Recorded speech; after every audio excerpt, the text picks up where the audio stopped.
O estudo da história do Brasil. Quem nasce no Brasil é chamado de brasileiro, mas isso nem sempre foi assim. Nosso país foi conformado por diversos grupos humanos, de várias origens, como os indígenas, os africanos e os europeus.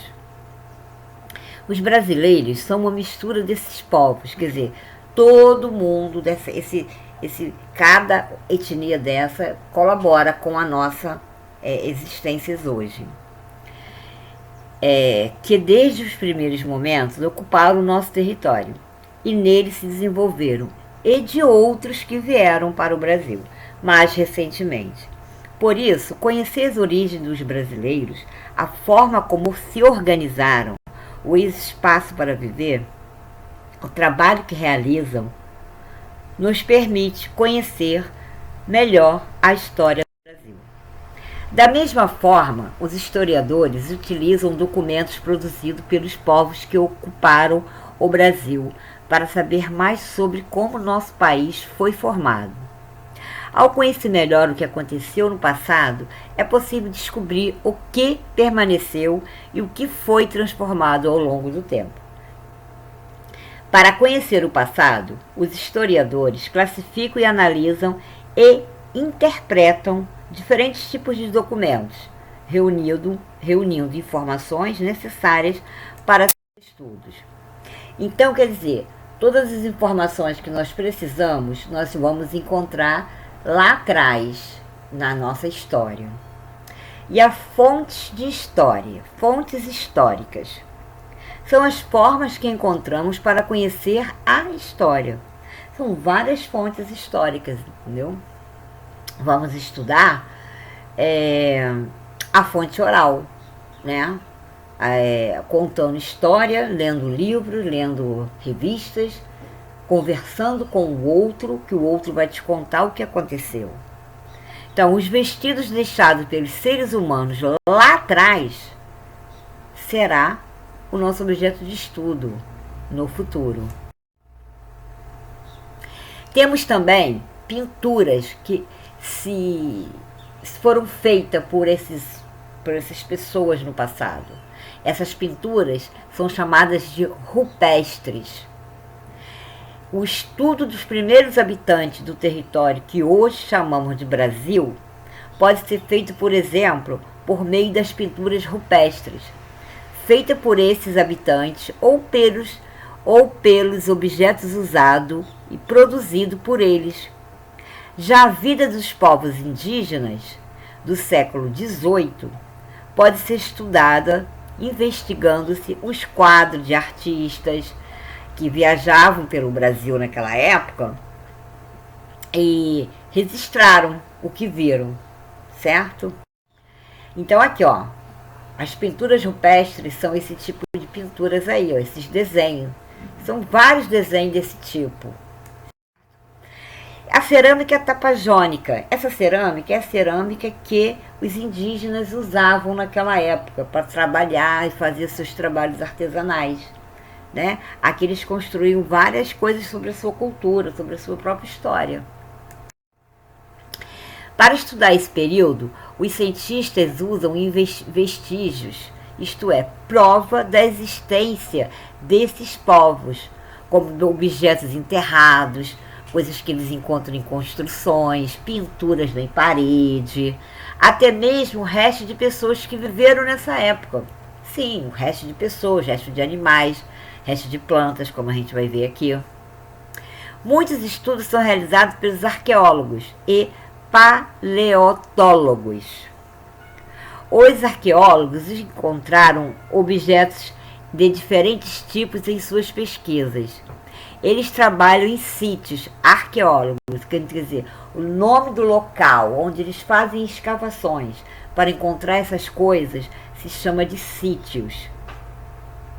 Os paleontólogos trabalham com fósseis, isto é, osso do corpo de pessoas, resto de animais, tudo que, né, plantas.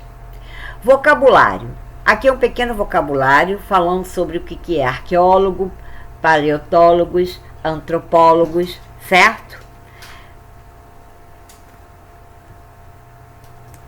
Então, arqueólogos quer dizer o quê? Um pesquisador que busca conhecer a história de grupos humanos do passado por meio de vestígios deixados por eles como ferramentas, roupas e ossos. O paleontólogos, profissionais que estudam a história dos seres que viveram na Terra em um passado mais distante, por volta de 10.000 a.C. Para isso, analisam plantas, rochas, animais, o que permaneceu conservado, a gente chama de fósseis. Entendeu? Essas coisas que a gente encontra, que eles encontram para estudar, tem o nome de fósseis. Antropólogos são os cientistas sociais que pesquisam o ser humano e sua relação com a sociedade e o meio em que vive. A contagem do tempo. Bom, tudo isso tem uma contagem, né? Ninguém chega falando assim, aconteceu isso em tal dia. Não, tem uma contagem que começa de um período para outro período. Então, essa contagem começa, no Brasil, começa com o ano 1, o ano de Jesus Cristo, o ano que ele nasceu. Podemos usar contagem como 7 dias, quinzena, mês, certo? Semestre. Entretanto, a periodização mais utilizada nos estudos históricos são as décadas 10 anos e os séculos 100 anos, milênios, 1000 anos, certo? Assim, os fatos que aconteceram nas datas consideradas antes de Cristo, nós vamos chamar de A.C. E o que aconteceu depois de Cristo será marcado como D.C. Certo? Porque a contagem, nossa contagem, começa no ano 1, que é depois de Cristo, DC. O que aconteceu antes de Cristo é que a gente estuda, é a história lá atrás daqueles homens, né? O depois de Cristo também, a gente estuda muito toda essa história que houve de lá até agora, essa caminhada toda. Para indicar séculos, consideramos a data de início e de fim em períodos de 100 anos. Bom, eu coloquei um pedacinho aqui para a gente dar uma entendida. Por exemplo, século I inicia-se no ano 1 e termina no ano 100. Porque se eu estou dando um período de 100 anos para dizer que é século, então obviamente vai começar no 1, vai terminar no 100. Século II, ele vai se iniciar no 101 até o 200, certo? Então, nós estivemos lá, ó, o início de 801 até 1900, nós estávamos no século XIX. Século XX, nós começamos em 1901 e fomos até 2000. Hoje, nós estamos o quê? No século XXI. Por quê? De 2001 até 2100 será século XXI. Certo? O Brasil colônia. Esse é um período que nós começamos a estudar a história a partir de quando o Brasil foi descoberto, né? Em 1500. Ó, esse período começa com o estudo da chegada dos portugueses ao Brasil, em 1500, e termina com a proclamação da independência do Brasil em 1822. Então, o que acontece? Em 1500, os portugueses chegaram aqui no Brasil, se dizendo descobridor da terra. Bom, isso são os portugueses chegando ao nosso país.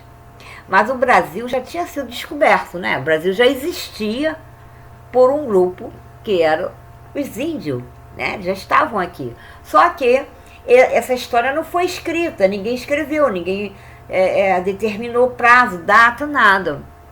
Como os portugueses estavam procurando terras para poder explorar, para poder arrumar mais coisas boas, ouro, e essas coisas que eles gostavam de vender na época, então eles encontraram aqui no Brasil, encontraram essas terras vazias e deram o nome de Brasil.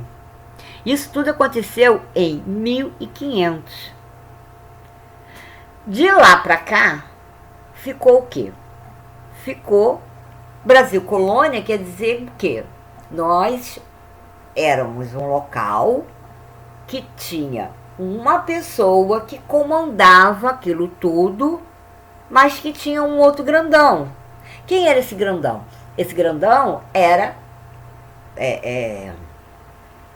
um outro país que hoje a gente já sabe quem são, né? O Portugal. Portugal, naquela época, que mandava aqui no Brasil. A gente era colônia, quer dizer, eles mandavam em tudo. Nós vivíamos sobre seu regime, sobre os seus comandos. E isso só acabou com a independência do Brasil, né? Quando Dom Pedro proclamou a independência do Brasil. Então estamos aqui, ó, Brasil colônia. Esse período começa com a chegada dos portugueses ao Brasil em 1500 e termina com a proclamação da independência em 1822. Então, temos aqui uma pequena linha do tempo, mostrando de 1500 até 1800, que seria 1822, a proclamação da República. Depois nós vamos ter o Brasil Império, que quando terminou a República, antes da proclamação da República, passamos pelo Brasil Império. Colônia, Império, República. Foi assim a contagem. Ó, esse período começa com o estudo do Brasil e da independência de Portugal, a partir de 1822, e termina com a proclamação da República. Quer dizer, de 1500, aí até 1822, nós tivemos o quê? O Brasil Império, né? Depois de 1822, que é onde tem a proclamação da República. Quer dizer, até esse período de 1822, nós tínhamos o comando de um grandão de Portugal, que era Dom Pedro, que vinha para o Brasil. Ele comandava o Brasil e comandava Portugal. E isso acabou, né, com a proclamação em 1889, né?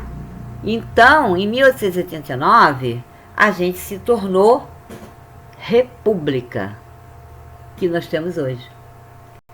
Certo? Aqui também tem mais uma linha de tempo, olha, mostrando a chegada até os dias atuais, ó, de 1800 até 2000, né? Que é o dia atual.